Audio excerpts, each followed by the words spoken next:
Good afternoon, good morning. Whenever you're watching this video, we want to thank you for coming first and foremost. My name is Jakai Fletcher. I'm director of Boy, Man, Father Plus podcast. Caleb Bug here, operations analyst here at Reaching Our Sisters Everywhere and a program manager for Reaching Our Brothers Everywhere. Good to see you again. Today's podcast is on the importance of fatherhood in the African American community, and we thank you for being here. Click, comment, subscribe, go follow the Reaching Our Brothers Everywhere Instagram for more intros and more videos like this.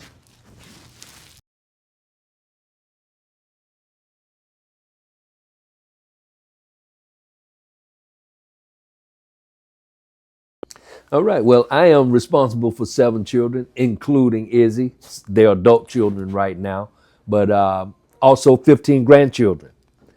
We have a blended family, so we have a complex family dynamic, but nonetheless, it's wonderful. I myself, I'm a father of one. I have a little baby girl, just recently born, 5 months old. So, I'm really excited about life.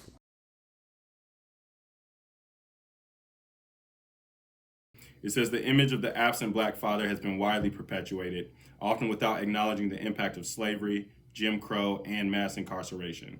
So the question is, how do you respond to this narrative?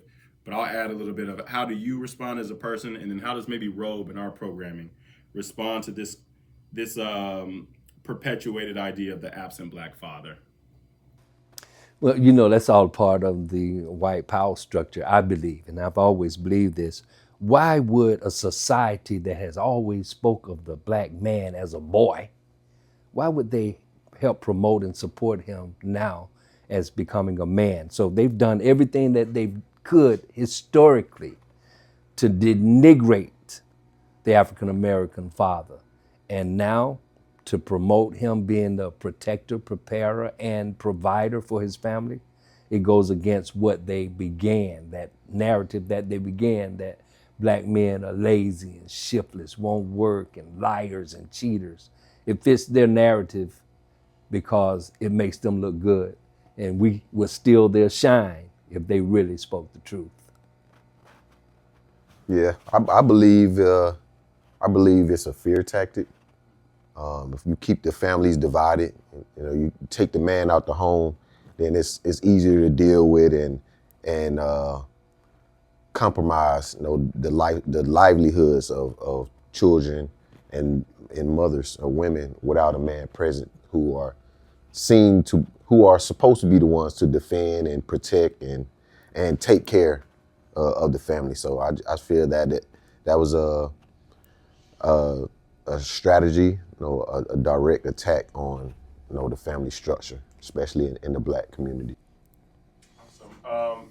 So sort of same question. You guys both gave a personal sort of response, maybe a little bit of a plug for us. Can you talk about how Reaching Our Brothers Everywhere and the programs we do, how they sort of address the same thing about maybe the idea of the absent black father and maybe educating, equipping, and empowering men to be present in their families, especially maternal and child health, I would say.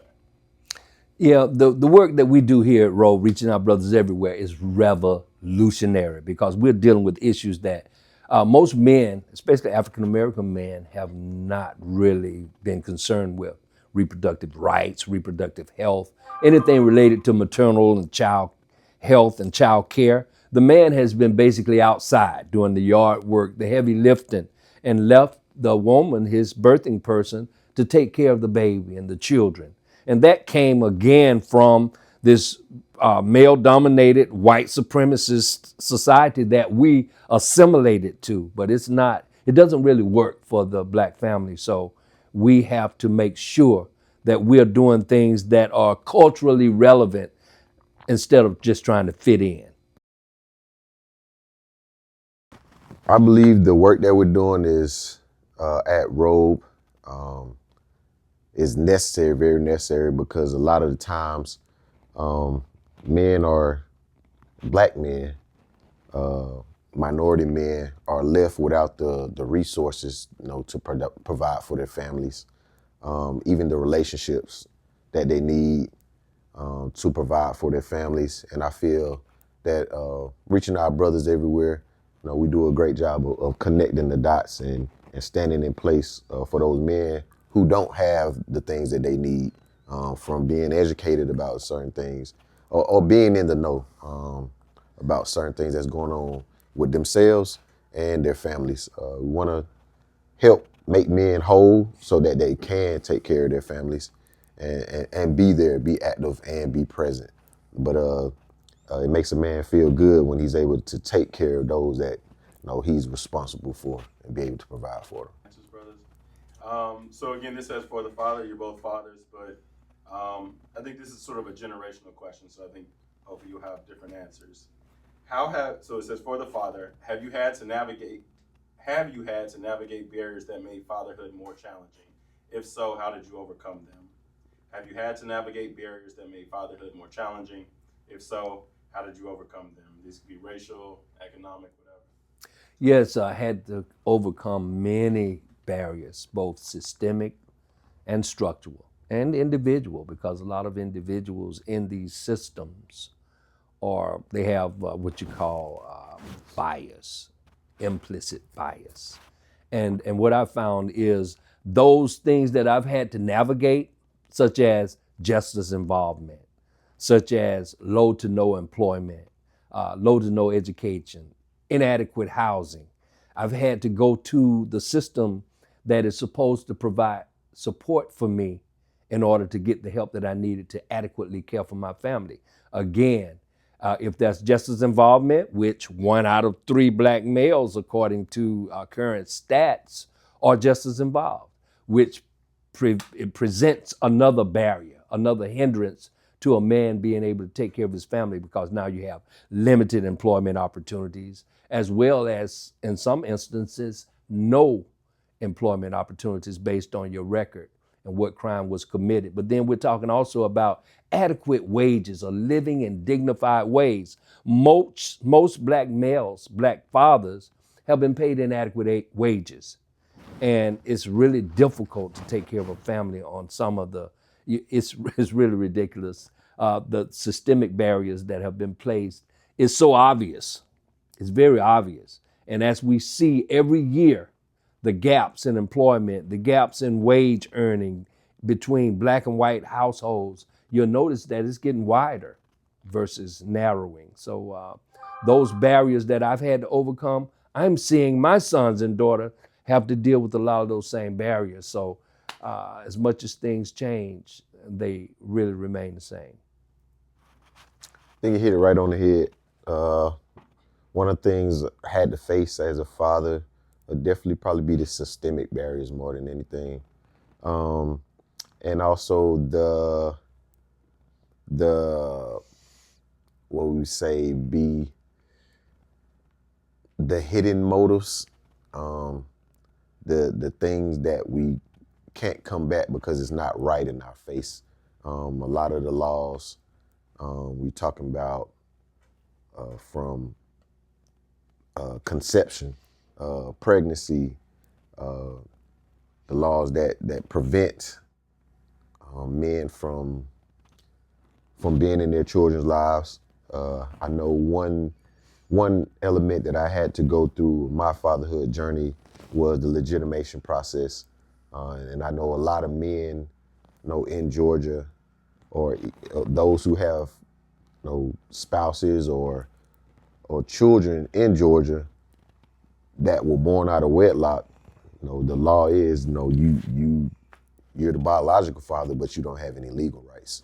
And things such as that, men having to go through that and not knowing off the bat that they have no legal rights to their child. So you have to go through a process of legitimation so that you have legal rights to your child, for them to be an heir to anything that you have, for you to get custodial rights, visitation.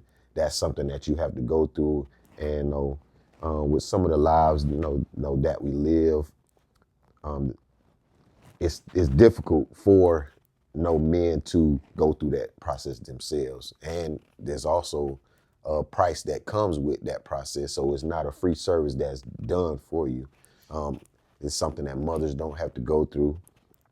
But for a man has to go through this process in order to have the legal rights to his child. So things like that are in place that make it difficult to be a father and to be present.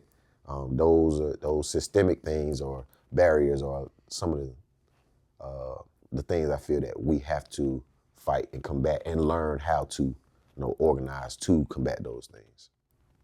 I'm going to change a little bit. I'm going to read it first. It says, were there moments where you saw your father struggle against these societal barriers we're talking about? And the question is, how did that shape your view of resilience? So the original question was about moments you saw your father struggle. I would say maybe think about you as an adult now, going through your own struggles, knowing your father as you know him as an adult and his struggles that he went through. How did that shape your view of resilience?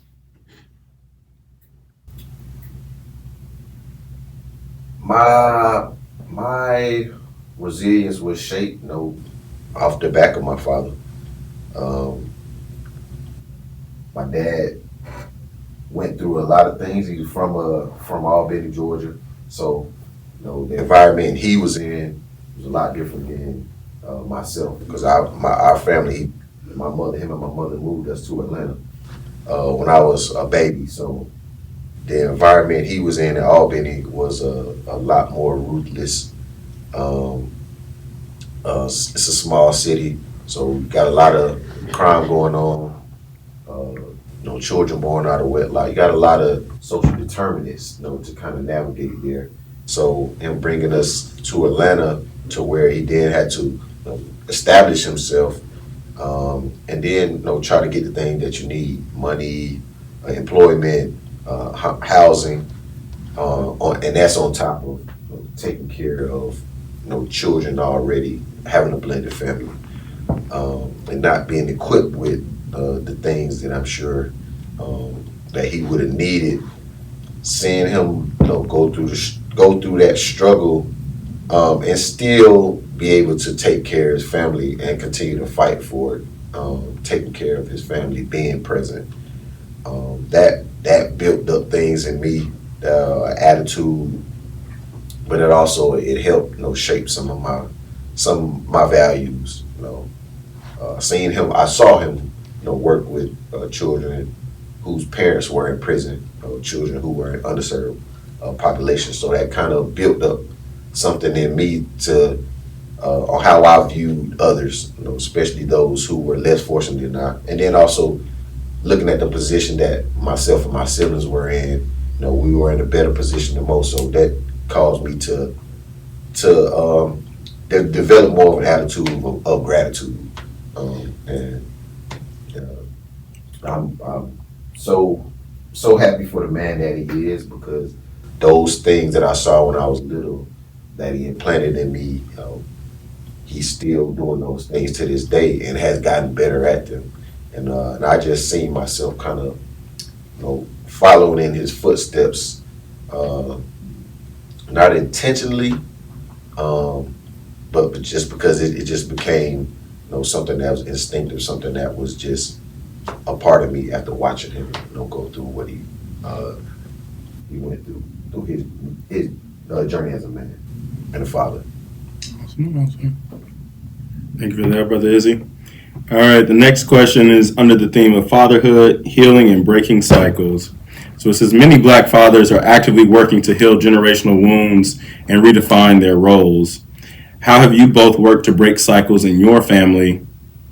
Is the question. How have you both worked to break cycles in your family? And I would also add, maybe, what kind of accomplishments have you accomplished for your family that you're proud of going forward? Ooh, heavy. Breaking cycles. My mom was married 3 times, 3 different sets of children. So I really wasn't interested in marrying at all, but I did find a beautiful woman, and I decided that I would marry. But because of the cycle of divorce in the family, I was like, wow, I got to do everything that I can to break this cycle. And so far, so good. My wife and I, December will be 40 years that we've been married. And that's one cycle that really, it informs the rest of my family, because I have nieces and nephews that are, marriageable age, and also my children are all adults. And for marriage, for them to marry, for me is them honoring their God and their parents if the parents are about marriage. So that cycle for me, my wife said to me, ain't gonna be no shacking up. So that broke the cycle of shacking up for me. And we also, that cycle of poverty mentality, we had a poverty mentality because we came from the welfare system, food stamps and getting the hookup and driving without insurance, just all of those things. And I said, you know what? I don't want to do this anymore. I'm going to make sure that my children have insurance because I didn't have insurance. Couldn't go to the doctor if I wanted to.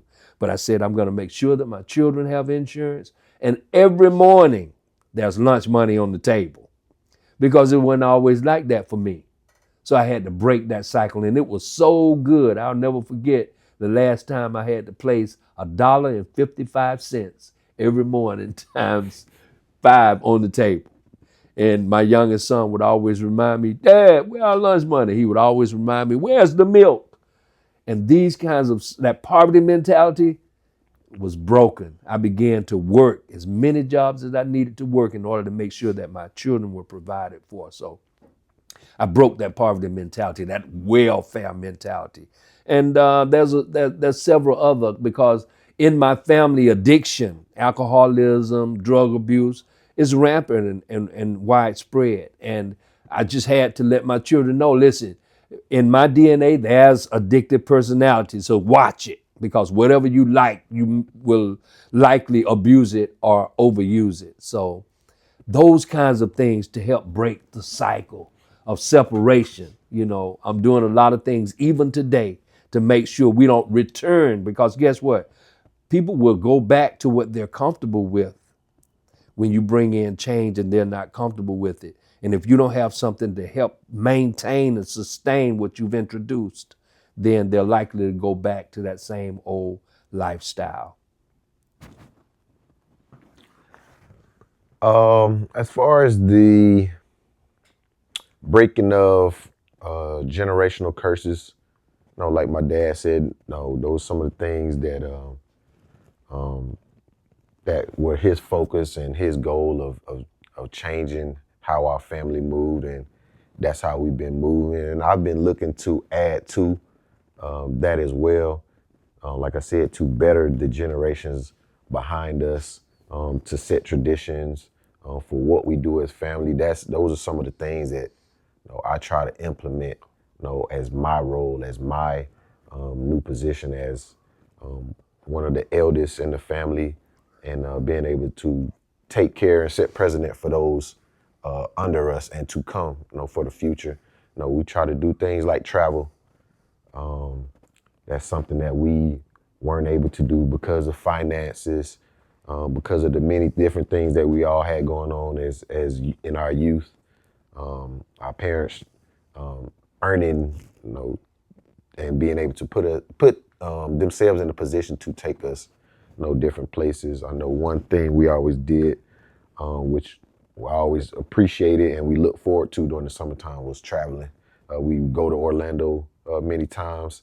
So that was something that was in place. That was one thing that I knew I wanted to do with my family, was take them on a vacation or be able to travel during the summertime, just for a reset, just to see, to live life, and not just be, no matter what's going on, we always be able to look towards that time. So I try to, implement things that go far into the future, that expose, ourselves and our families, our children, to, other things in life. And it's about exposure now, but also about, turning those exposure things into traditions and creating those memories. So anything to bring us together is something that I'm all about with the family. Awesome. All right, a few more questions, guys. You all are doing great. Thank you for being here today. This question says, how can Black fathers support one another in overcoming historical and systemic barriers? And maybe one of the Brotherhoods could give a shout out to our Boy Man Father Talks, which we run on 4th Thursdays here at Rogue. The question is, how can Black fathers support one another in overcoming historical and systemic barriers? We have to have intentional and purposeful, regular and consistent meetings, support groups, where we come together with the intention of supporting one another. How and why? Well, what is the biggest concern in your community?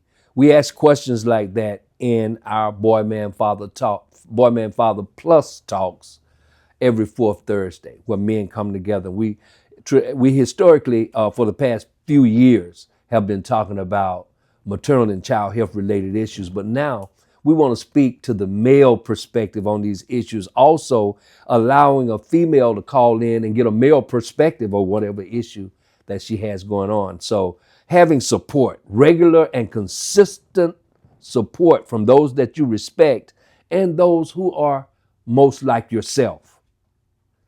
When you do this on a regular basis, I think men do well. I agree. 100%. I feel the education and the support probably the number one ways in which Black men can come together to support each other through whatever education, whether it be formal or through experience. A lot of us have experience which some brothers have went through. It's relatable. We can relate to what they're going through, what they've been through. But also there's experiences that some brothers go through that are quite different than ours. And to hear another perspective or to be there to support them in that, through that, is something that is key and pivotal to to society and to our communities. Just being there, being able to support somebody. So I definitely feel that's one of the biggest factors on what can help Black men overcome and thrive in our roles as leaders. The question says, which is an important question, you got to think about this. What role does love, vulnerability, and emotional expression play in fatherhood, especially in a society that often discourages Black men from showing emotion? What roles do love, vulnerability, and emotional expression play in fatherhood, especially in a society that often discourages Black men from showing emotion? The birth of your first child, every emotion known to man is present and demonstrated. When I first looked into the eyes of my baby, I began to change in ways that I couldn't articulate. So in fatherhood, when you have another life that you're responsible for, just say for instance, when Israel was born, I was in college here at Georgia State University, but I was living in Valdosta and Albany. But when I got ready to name him, I drove him all the way to Atlanta while I was taking finals. And I knew there was a South African librarian, and I asked her, what is a name for love? Because I'm naming my son, and I want to give him a South African name because I was fighting apartheid in South Africa. But that right there gave me anything that you can do for your child. A man is only as well as his sickest child. Please believe that.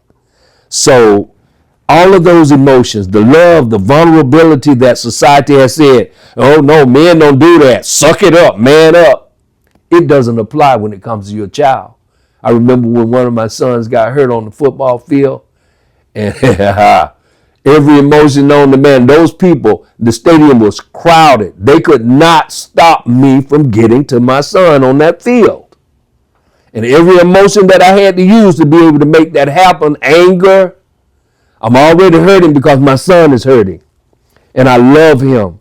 So all of those emotions are really provoked in fatherhood. For sure. I feel love, vulnerability, and emotional vulnerability they are pivotal, to a man and his expression of those feelings, should be seen. All emotions should be allowed to, flow freely through you, because that's something that you want to express to your children as well, because you want them to be emotionally healthy as well.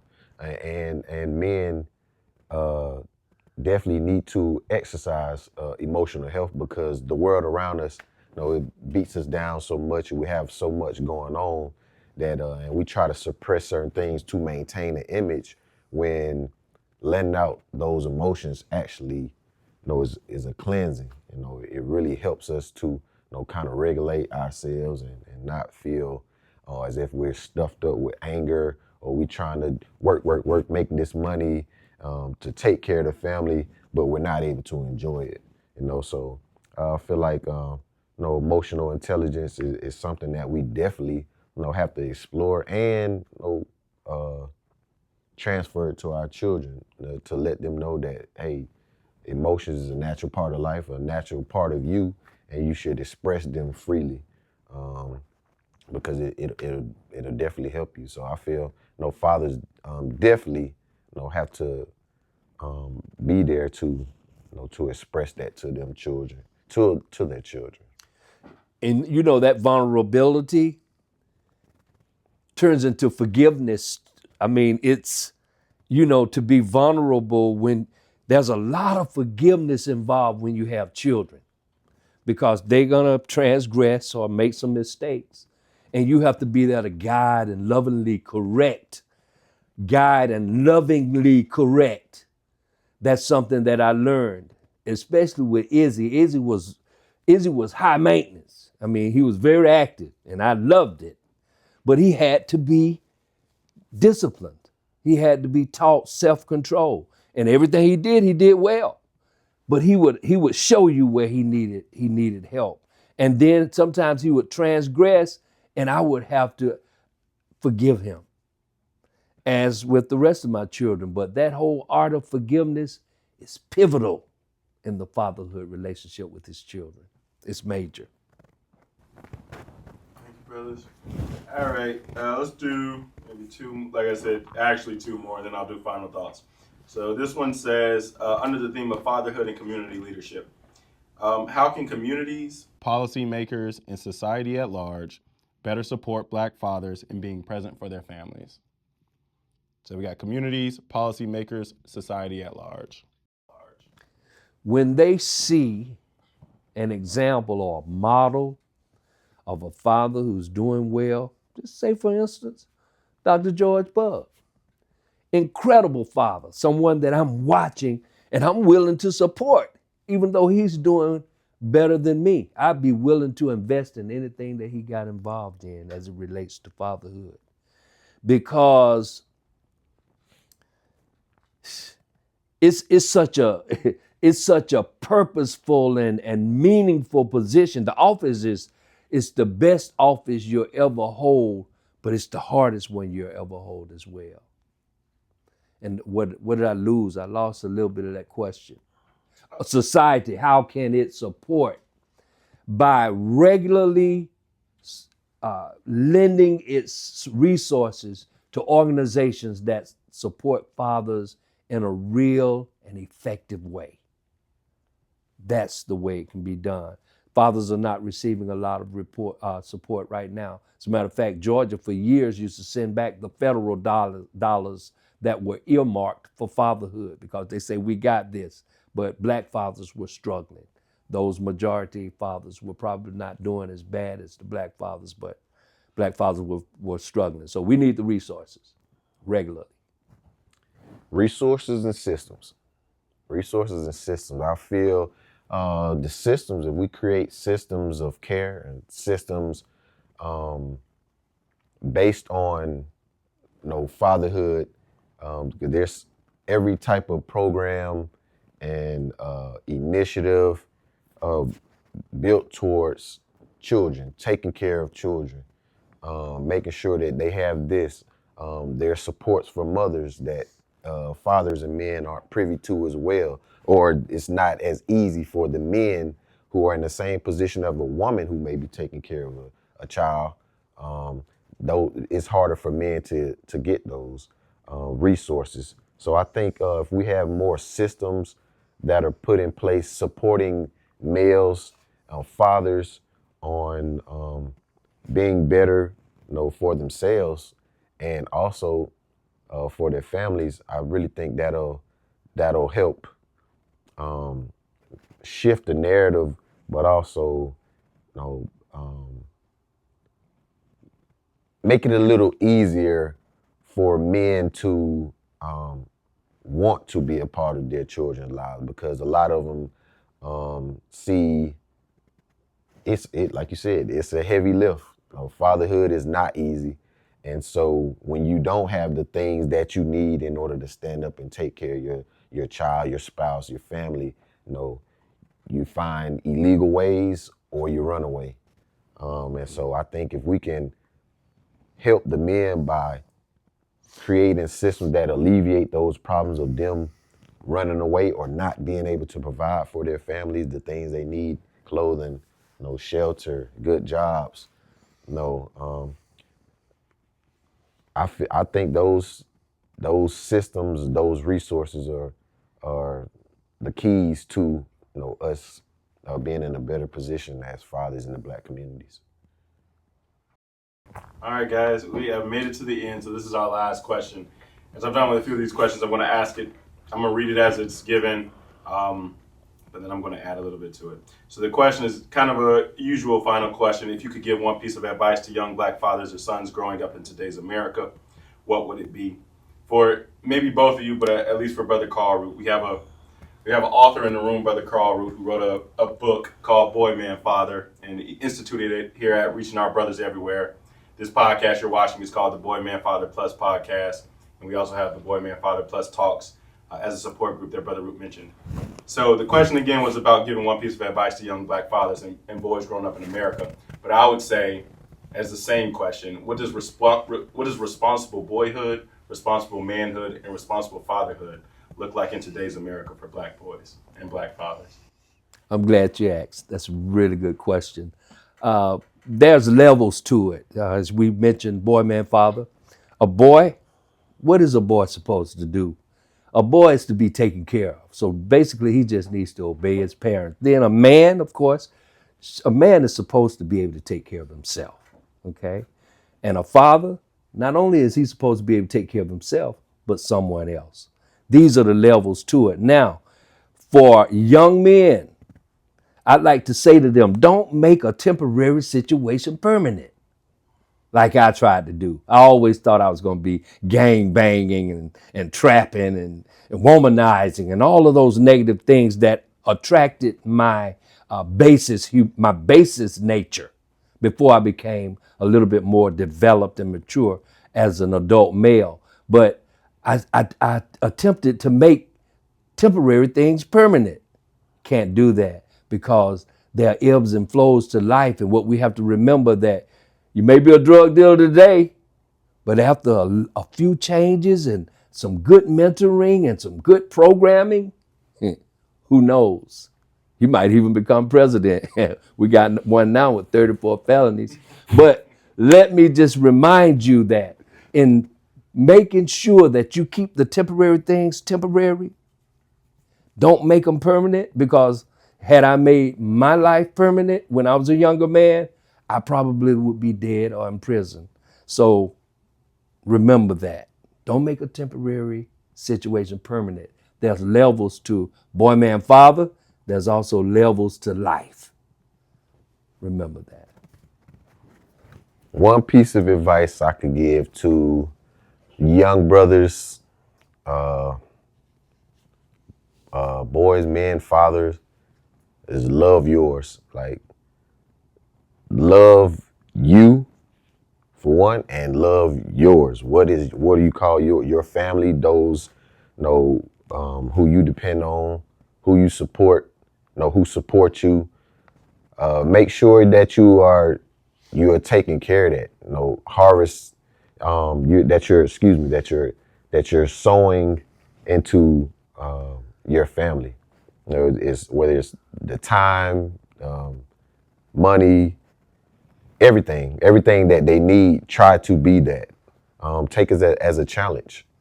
There's many things out here that we try to involve ourselves in that are meaningless. At the end of the day, family is the biggest thing in my eyes. And if you're able to create a strong unit, you can take on the world. That's one thing I try to do is pour into my family, do things with my family, so that, because I find peace and happiness in that. And being able to grow an ecosystem of love is important, very important, because we all want to feel accepted. We all want to be a part of something. So if you want to be somebody and you want to go somewhere, you better wake up and pay attention. Okay. So that's all I have on that. Awesome, brothers. That was the last question. And one more just came to me. It's going to be real quick because I want to hear this. What's the best part about manhood? Ooh, being given the responsibility of leading and guiding a family. That is an awesome responsibility. And if you put in the work, it's very rewarding. But you got to put in the work. And see, the work is not always your plan, because when you have children, like I had children who had various interests. I had a daughter who was a cheerleader. I had a son who ran track. I had another son who played football. And those interests I had to support. So it's just a matter of being present. Being present. What's the best part of manhood? The best part of manhood is